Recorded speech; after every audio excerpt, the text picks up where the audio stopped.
Well, I think one of the key things we have to remember is that in 2019 we were worried about all sorts of things, and we knew all sorts of other things were going well, and we mustn't adopt a kind of a year zero position.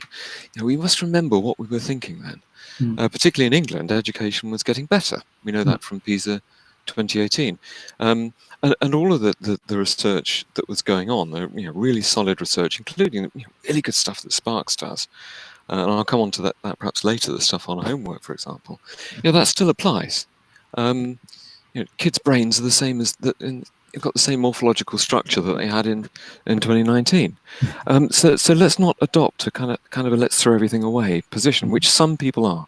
So one of the biggest challenges is that people are adopting this year zero position, and saying that everything's now up in the air. It really isn't. We know what constitutes solid pedagogical and didactic practice. We know what's good in assessment. We understand the criteria around good assessment, and its dependability and so on. So I think that's it. What we were thinking about in 2019 changing. Well, we've got a lot of assessment going on at 16. A lot of it, and that's very stressful. We are making a transition to on-screen assessment. That's a big challenge, and those challenges very much, I think, remain the challenge of the future. We've got a challenge in terms of standards because we did inject a large amount of generosity in the system in England in 2020, and then a bit more in 2021. So we do, as a nation, have to make decisions about what standards we're going to use in formal assessments going forward. In terms of one of the good things that's happening, a very high quality formative assessment is coming up in the system. And that gives us some challenges, because how do we respond to that? I suppose is there a world you see where we move away from pen and paper and it is all electronic? Okay, I think there are some things shifting. That's for sure. I mean, pandemic has given us pause for thought. But by the way, I'd like kids to still learn to write and make marks on pieces of paper when they're very young, because learning to write and learning to read does a lot more than just teach you to read and write.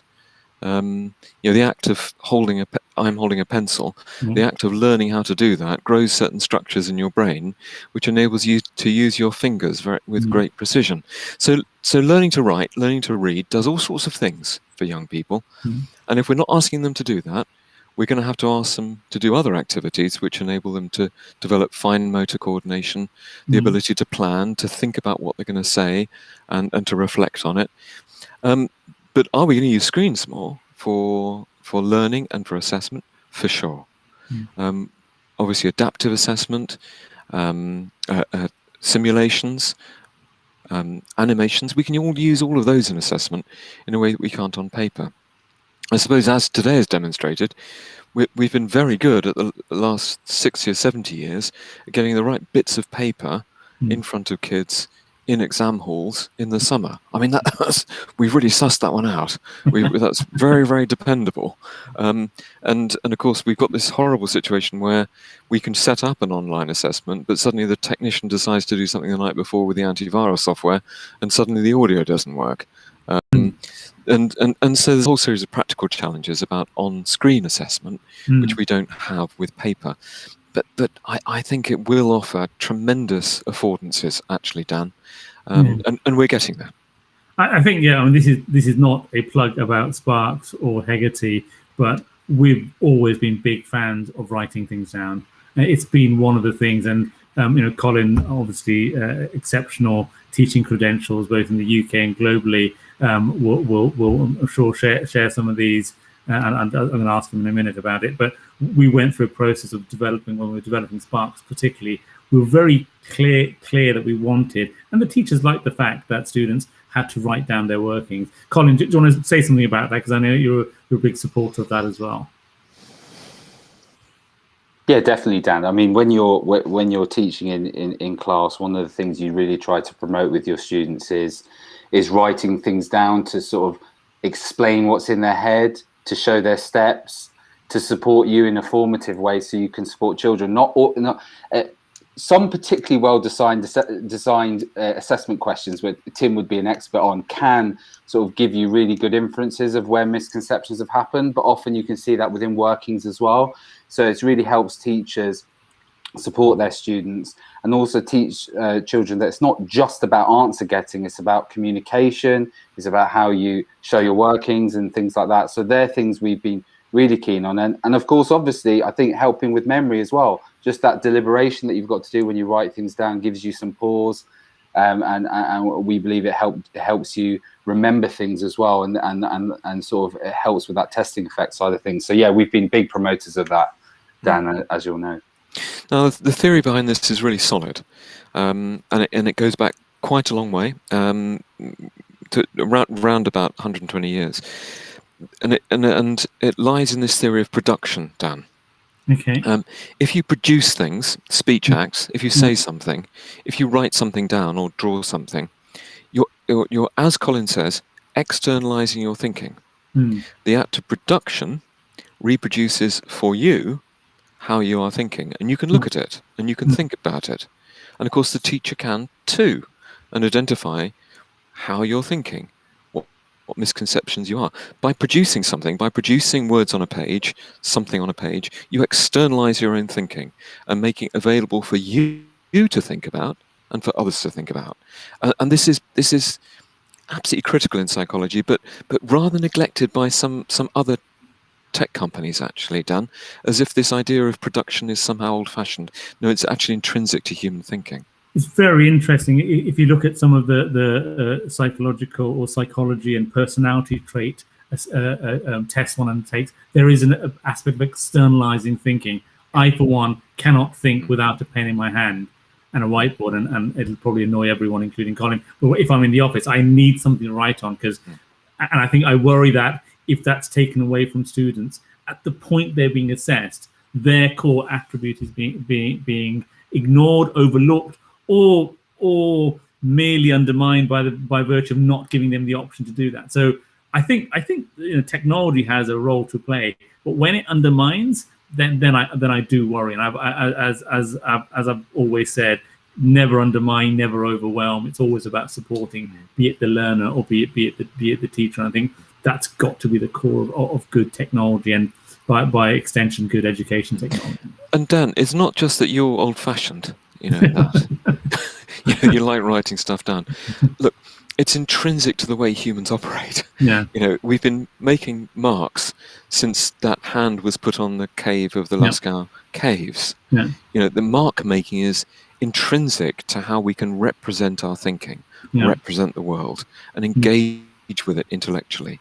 And it enables teachers to support kids by looking at that representation and the forms of representation they make, whether it's maths or any other subject. And I was just going to say, in other arenas, Tim, outside education, say in business practices, I know of companies like, in Amazon and things, you must document an idea on paper in order to present it to the board or the community, because that very process helps you understand like the validity of your ideas and challenge it yourself. So that actual production is a thinking mechanism as well, and it sorts a lot of the wheat from the chaff, and it also saves people time rather than verbal communication. I think it can really help get ideas across and shift out bad ideas and make the person producing it think more and think better. Lisa Jardine-Wright and Mark Warner, both professors at Cambridge in the Cavendish, of course, manage Isaac Physics. And one of the key things that they've discovered there is that qualifications, A-level physics has changed, because previously it actually asked kids to produce diagrams of the systems that they're working on in answering a question or solving a problem. And Mark and I have looked at the research on this, and the diagram in physics is extremely important.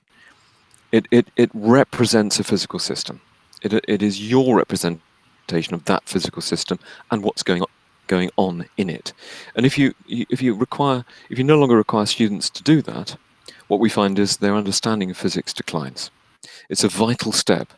It actually betrays their mental map of the physical system which they're trying to quantify and explain. So there's diagram making, mark making, the sequence of expressions in mathematics and so on, all absolutely critical. And you have to get kids to do this, and then you can see where misconceptions are creeping in. So given, as you said, maybe extreme views as a result of the last 18 months, and then there'll be various authorities talking in different ways about how assessments are done and the move from traditional assessments. What's going to be the impact on students, do you think, positive and negative, of that move away from sat in classrooms and halls with pieces of paper to something which is possibly more technology driven? Is this going to be generally good, or is there still going to be negative traits to this? Right. There's a lot in there, but I'll just pick out a couple of things. Yeah. I think the first one is engagement. Yeah. And by engagement, what I mean is the act of engagement and concentration in a task. We've interviewed a lot of kids and their experience of remote learning, and of course, 20 years ago they would have talked about, oh yeah, like, I used to drift off in class. I wasn't that interested. I remember looking out over the playing fields. But what we have got from the accounts of kids during lockdown is that, yeah, it was really easy to switch off, actually. I mean, I was logged in and the teachers thought I was there, but actually I only engaged in the subjects that I was really interested in. Now, what's interesting is that account came from very high ability kids. That at the other end of the spectrum, we have 5 kids in a 2-bedroom flat in East London, all competing for the internet connection, bandwidth on the internet connection. So there are kind of practical limitations, and then there are these very interesting engagement and kind of behavioural limitations. You see, the great thing about teachers in classrooms, and one of the extreme things that have been said, of course, during lockdown, is, this is the end of schooling. We don't need to get kids into schools. Well, look, for 400 years, we've been trying to get everybody into school. Because you don't learn the things that you learn in school automatically as a result of your life experience. Come on. And what's great about the classroom environment is the teacher is highly attentive to the nature of each child's engagement with the task. And at its extreme, they will stop the kid looking out the window over the playing fields. And at its most effective, they will be asking questions and making sure that each child is engaging with the task and sharing their perceptions with the other children in the room, and therefore stimulating the social learning, which is such a rich part of the classroom environment. Now, does that mean there's no role for remote learning? No, of course not.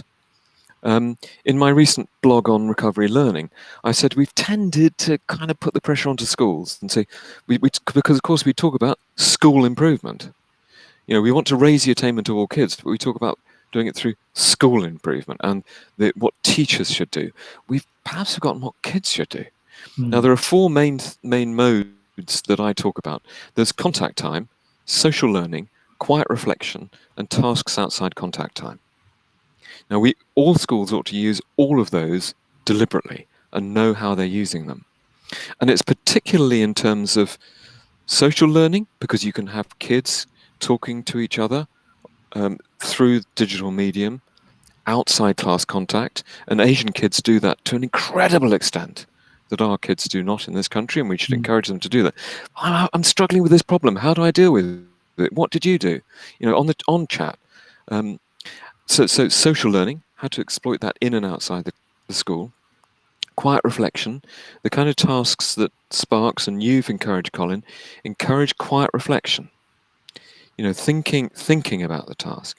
And then activities outside contact time. We know that kids who do best are those with a very high rate and a high amount of thinking about the subject outside contact time.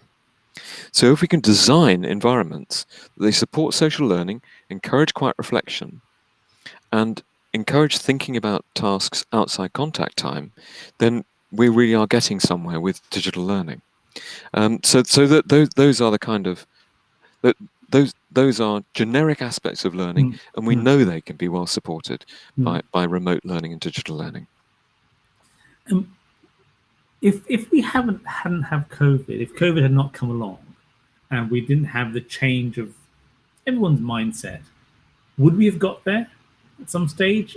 When do you think this would have happened? This transformation, because it's been sort of accelerated somewhat. I'm interested in where we are actually, Dan. Yeah. In terms of how would we have got there? Yeah.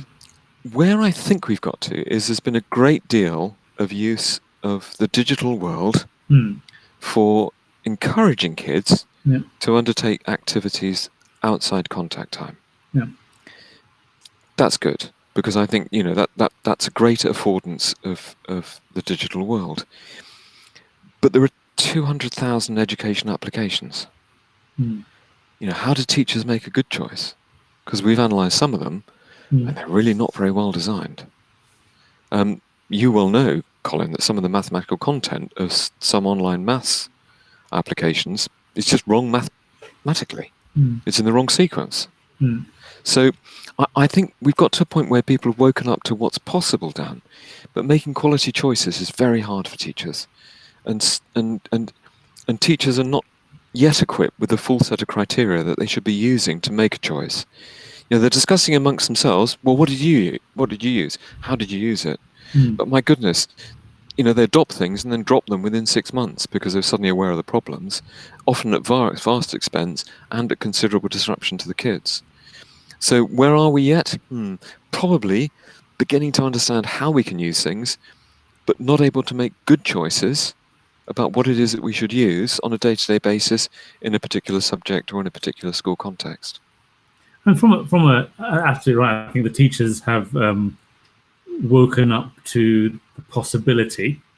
Awareness has been good, but I think now they're in the evolution of how to critique and make value decisions based on evidence and outcomes. Colin, you taught for a fair while and have got great classroom experience, both in the context of what's happened recently in digital education, but more importantly, the potential technology implications of assessment itself. What do you think this means for teachers?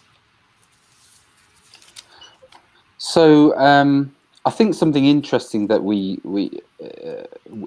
there's a few things. Tim will know more about this because some of this is his words. But assuming you have a good sort of progression model or good curriculum, I think that's the heart of things. You have to have a good curriculum, so things have to be ordered in the right way that makes sense, that supports children learning. I think there's an opportunity for digital to do some really powerful things like support in terms of retrieval practice and ensuring children are getting that regular practice on things maybe they've just recently witnessed and things that they might have seen in the past. I think there's a very good ability for digital to help there because it can remember everything that the child has ever experienced. It can serve the children back things at the most appropriate time, and I think it could help children in their progression, but by giving some of that vital practice.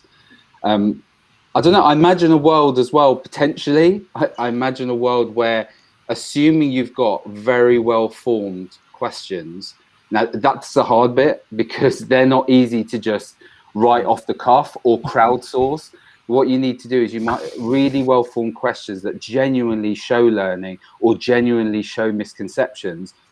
You can imagine a digital world where teachers have access to these and can maybe create quizzes at the end of a lesson and on a regular, frequent basis, get some sort of insights into what's being learned, what's being remembered, but through well-designed questions. And I think there's definitely a sort of a collaboration that can happen there between people who write amazing content, but also digital who can serve that back to children and give insights back to teachers that would enable them to make their lesson tomorrow better, but also give us some sense of what's happening for the child, both in terms of what might has gone into their head that lesson and what is staying in their head 5 lessons later. I think there could be a really good place for that. I mean, it's something quite radical has happened just recently. So ASCL has just released its blueprint for education. Now, there's been heavy anti-testing lobby going on for a long time in England because of not because of the number of national assessment we have, but because of the weight of them in terms of the critical nature of, say, the Key Stage 2 tests for schools and the implications of a rising or a lowering score for the school in those tests. The ASCORE blueprint says we absolutely have to retain the Phonics Check. The Phonics Check was really controversial. A lot of people said, no, we shouldn't have it. They disagree with it in principle. ASCORE is saying we should retain it. Why? Because we need to know where kids are in terms of their reading when they enter school.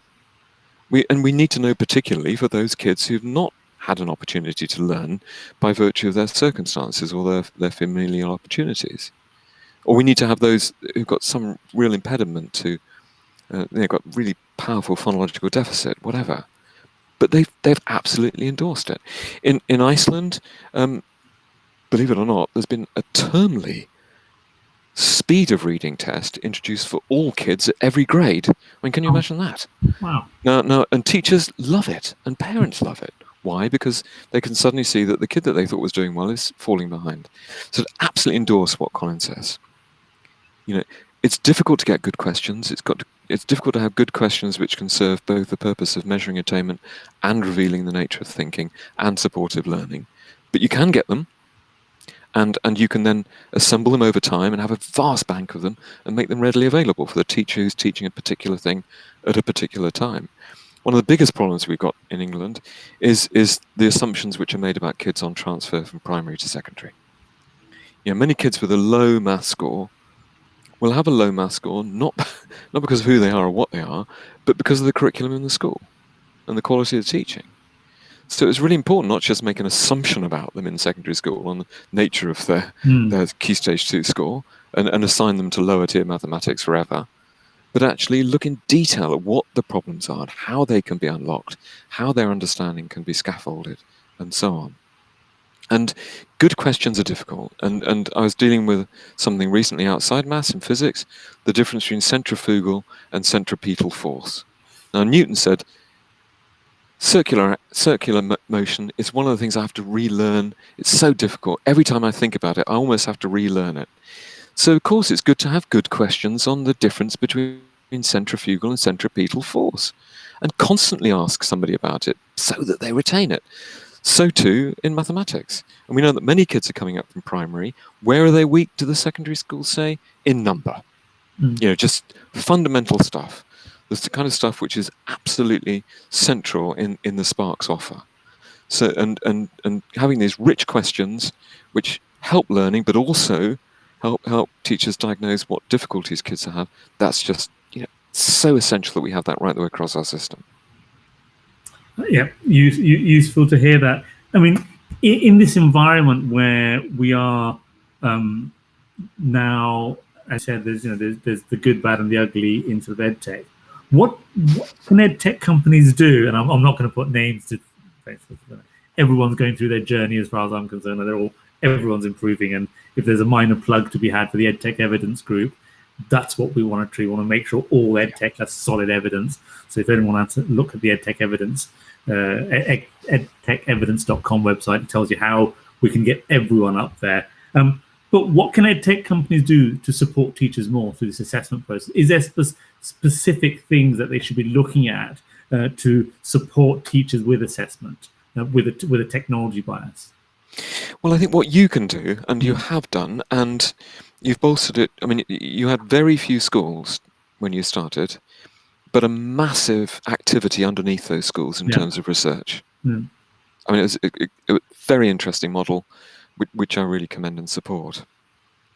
Colin, the work that you were doing before you became closely associated with Sparx was really driven by strong professional knowledge about practice, and those two things are an extraordinary combination. Really thorough research combined with accumulated experience from practice. What a good organisation can do is assemble the evidence, get the questions, get the curriculum content, get the sequencing right, get the offer to work, the mechanics to work well of getting the right things in front of people. Now, where there's a big gap, Dan, is in how the outputs are used. Okay, a massive problem. So we see, I go into school after school where they've adopted good stuff and they're getting reports from them, but they don't know how to interpret the reports or what to do. And so they stop using the systems and then use another system or from another provider thinking that that'll do the job. And then they find themselves in the same position. So I think schools need a lot of support, actually, not only in choosing the right thing and running it well within the school, but actually having the right reports and acting on the information and the data in them in the right way.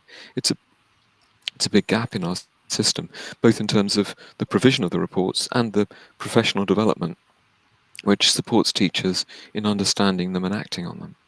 I think that's really important. Getting actionable insights is really important. Having very fancy dashboards is one thing, but making sure what's coming out of there, that there's something the teacher can do to change the course of that learning experience is so critical. Otherwise, it just becomes a very fancy, pretty report. And I'm quite a vocal opponent of things that look fancy and pretty, but don't actually do the job of supporting the learner. So I think absolutely bad. I mean, this is obviously, Colin, you transitioned from teaching to developing a fantastic platform. Is that what you did?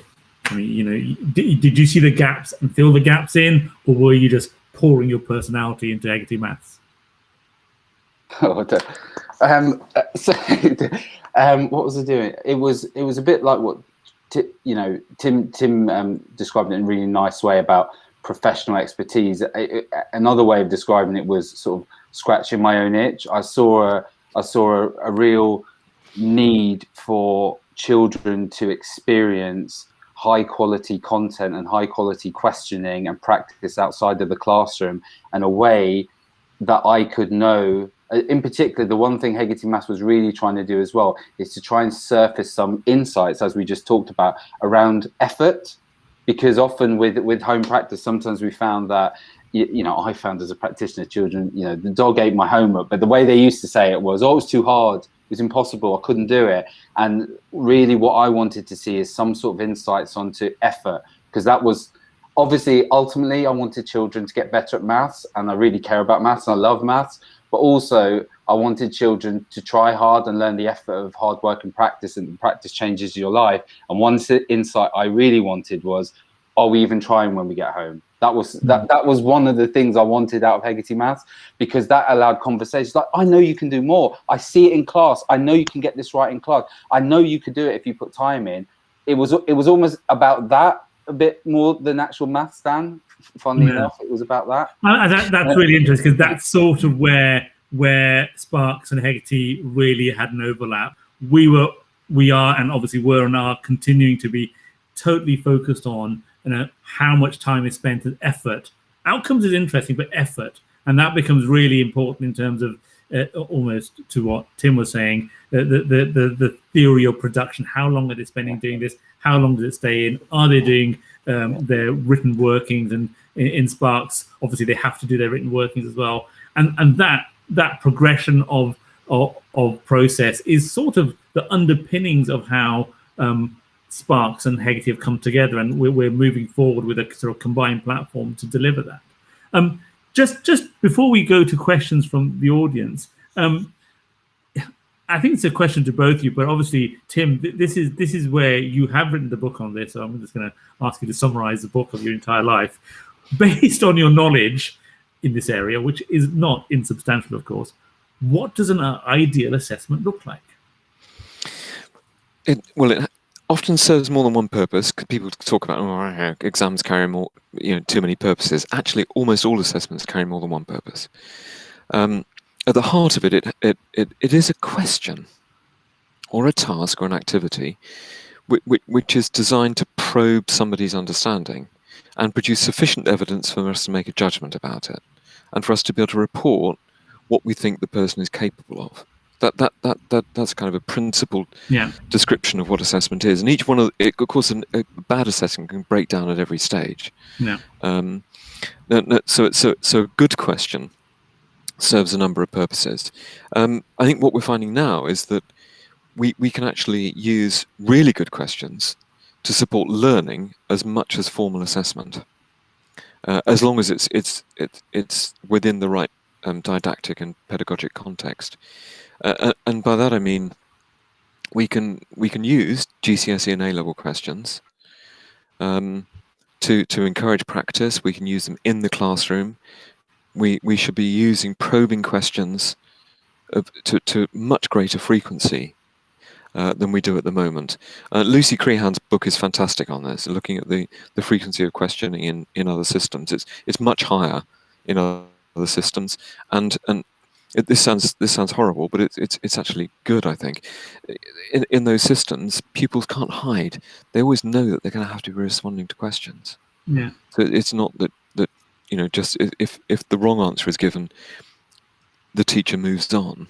Wrong answers are as they spend as much time on people who give a wrong answer as they do on people who give a right answer. Yeah. Can I just quickly go back to something that Colin said? Karpik's work, which Paul Kirshner is really promoting strongly, actually emphasizes that question-based pedagogy, test-based pedagogy, asking kids questions for a whole bunch of content, the majority of what we want kids to learn, is better than learning something and then relearning it. Because it actually consolidates the neural pathway back to the memory. So the reason we remember our name is that people have asked it of us so many times. I'm fairly good at remembering my name, because when I meet somebody, I have to reproduce it. Well, we should do the same with maths and with English and with physics and with geography. You should ask somebody, what is a tectonic plate? Come on. What is inequality? And so on. And by asking the question and getting the answer out, it consolidates the memory and makes it, and what Paul Kirshner and others would then say is that enables our long-term memory, which is enormous, to have all these things immediately available for high-level complex tasks. That's why consolidation in memory isn't a boring or tedious thing.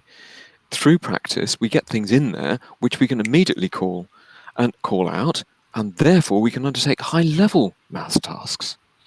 And so it's an essential foundation for high-level critical thinking, which so many educationalists rightly want to achieve for kids. Yeah, I mean, it's set out as one of the foundational literacies, and I think that's why numeracy at its core, but for us, mathematics has such a core part of what we do is around the test-based pedagogy. I love the explanation; that's really good. That if anyone wants a textbook definition of what assessment is, people, you've just heard it. So you will be requoted again and again, Tim. And I occasionally forget my name, but I'm getting better at it now. Colin, do you have any thoughts on that before we move to the audience questions? I think I better defer to the man who wrote the textbook. The other thing, Colin, about your approach, of course, is that we know from Alison Wolf's work that if kids are getting a question wrong in mathematics, they tend to go, oh God, and then they do exactly the same thing again. They get absolutely stuck. And what your approach, your initial approach you devised, was that there would be human support, so that there wouldn't be the risk of kids just feeling they were failing because they were just doing the same thing over and over and again and getting nowhere. It was an interactive, supported approach, and that's good pedagogy and good didactics. Yeah, ask the question, find the problem, present the student with another route, not the same question, another question of a similar type, get them to think about it, do it again. I think that's sort of, and you go past the gate once you've done it. And so that's sort of been the core of what we've developed, and obviously Colin developed it at Hegarty, and that's why there's such an overlap in terms of our thinking, and that's doing well for both the learners, but also for the teachers. They get kids coming into class the next lesson having gone through that process and are assured they've gone through that process.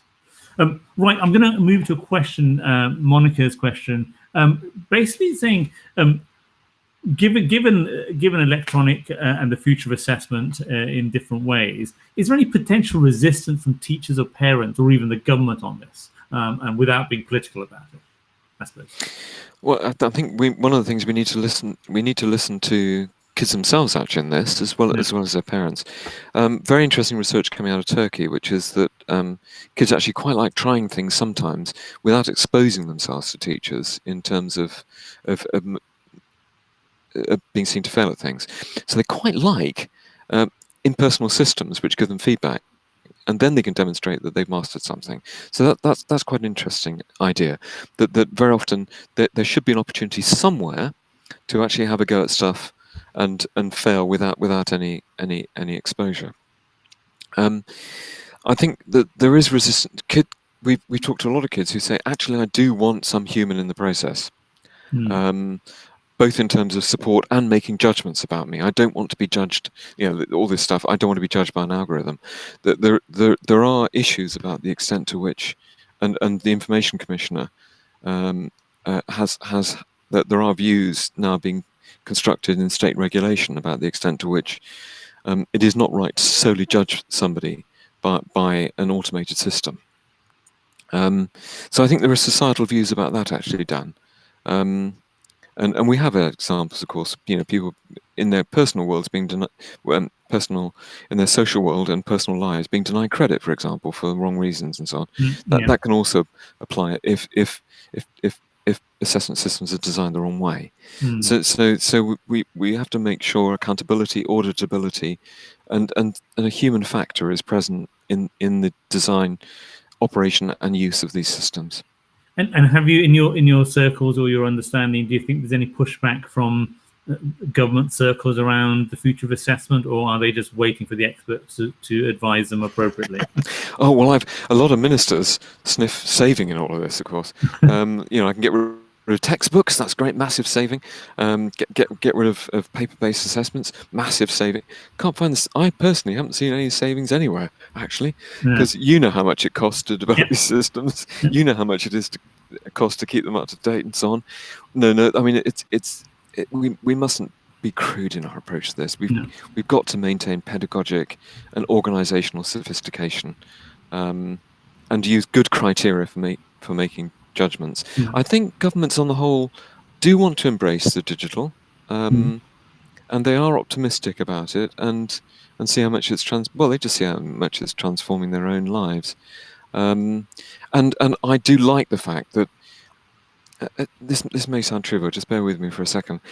I mean, in Africa, Somali fishermen are able to phone ahead to say, I've got this much catch. Can you be ready to buy it when I get it to the beach? Because previously it was all rotting. That's great.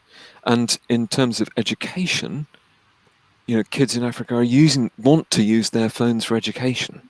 They can see the power that digital has for making their economic lives better and their own individual lives better. So it around the world, governments are beginning to see the power of digital. Brilliant. That's brilliant. Colin, just to wrap up, I'll ask you and then Tim a question. Colin, challenges going forward, both in assessment digitally, but also education, and what's your hope, and what's the good side of the future? The challenge and the bright horizons, shall we say? So other than what Tim said at the outset, how maybe some people think there's a different future because of what's happened here, and we've got to be careful for being over optimistic for that. I wonder if the challenges are fair. Excluding that, the challenges are fairly similar to what they were before, in the sense of how do you design good assessment? How do you make sure you're doing good formative assessment on a daily basis that informs your practice, makes you a better teacher, makes children learn more? Thinking around that, and for me, that always comes down to task design, carefully structured task design, feedback to teachers and students that inform them of where they went wrong, how to go about fixing that, how to go about putting their time and effort into feeding back into the learning process. So I'm kind of into the challenges that were there already, Dan, and making sure that sort of content design and a coherent curriculum is at the heart of the work we do to try and, you know, improve our assessment, whether it's actually, you know, summative assessment at the end of time, but I'm more into the daily assessment that informs a teacher and student about what learning is happening and what they need to do to make their lives better through an effort-based daily approach. Brilliant. Tim, before you answer that sort of challenge and Bright Horizon, there's a question come up from Anton saying, it is hard to test certain things electronically, i.e. draw a diagram or explain why. How do we stop these skills being neglected via electronic assessments? Yeah, I think that's really important. And of course, there have been lots of, in one sense, quite legitimate criticism that assessment drives education. And so things that aren't assessed are ignored. We have got to get better, actually, as a nation and as nations, in making sure that we describe the goods that we want delivered through education to be delivered, whether we're assessing things or not, that the sum total of what we give kids through that experience is being achieved, and using assessment to support learning and using assessment where we can to adequately describe what the attainment is. Now, I think that is a real risk, actually. And you know, people tend to be kind of one-horse people. You know, this is going to save education. No, that's going to save education. No, education is complex. You know, as Dylan Williams says, it's not rocket science. It's more complex than that. And teachers have got difficult lives. They've got to look after the emotional development of kids, the social development of kids, as well as their intellectual development. You know, let's make sure that where we, I'm sure the volume of formative assessment will go up. I'm sure the amount of digitally driven formative assessment will go up. Let's make sure it's of the highest quality possible. Then just make sure that the general goods and the specific goods which can't be assessed are still being delivered by schools. That's why we've got Ofsted. That's why, you know, we have good professional development for teachers. And a final word, Tim, on the Bright Horizons. What are the Bright Horizons going forward in assessment and digital education? Well, I think the whole bunch of people, and absolutely include both of you in this group of people, they know that it's not just about having a digital application, it's about having a solid underpinning learning model. And then alongside that, it's absolutely having an understanding of the experience of using the application, the reality of the pedagogic experience, the didactic experience, whether that's in the classroom or whether it's at home. We've got to avoid John Gray's paradox, and that is that for every given thing that we introduce to try to enable the least advantage to improve, the most advantage make the best use of it. Yeah. You know, and I do think that with very careful management and by the right attentiveness of teachers, we can use digital to close the divide, to improve equity and not see it broaden and widen further. Tim, thank you so much for joining us today. As ever, I don't think I've ever sat down with Tim in all my time with Tim and not learned something new. And obviously Tim is remains an expert and just for full disclosure, he's an advisor at Sparx as well. But I think it's been very valuable to hear Tim's comments about assessment, and Colin, your transition from being a fantastic practitioner to an exceptional creator of the Hegarty platform.